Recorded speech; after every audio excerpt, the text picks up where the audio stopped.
চলমান Hamas Israel যুদ্ধের প্রভাব ছড়িয়ে পড়েছে বিশ্বজুড়ে। ছাত্র আন্দোলন থেকে শুরু করে সব বয়সের মানুষ সমর্থন দিয়েছে ফিলিস্তিনের মানুষদের। সেই সাথে অভিযুক্ত দেশটির তৈরি বিভিন্ন পণ্য বয়কট শুরু হয় পৃথিবী জুড়ে। কোমল পানীয় কোকাকোলা এবং পেপসি বয়কট করছে মানুষ।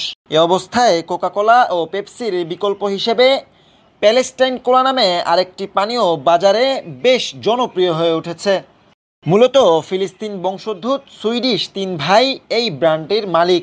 ৪-৫ মাস আগেও পেপসি ও কোকাকোলার বিকল্প তৈরি করা যেখানে রীতিমতো অসম্ভব ছিল, কারণ বাজারে এই দুই পানীয়র প্রচুর পরিমাণে চাহিদা রয়েছে।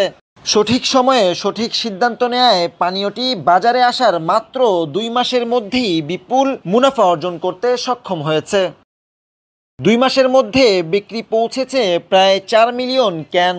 নতুন ব্র্যান্ড হিসেবে প্যালেস্টাইন কোলাকে সামাজিক যোগাযোগ মাধ্যমে কোটি কোটি মানুষ স্বাগত জানিয়েছিলেন। ইন্টারন্যাশনাল ডেস্ক, দৈনিক করতোয়া।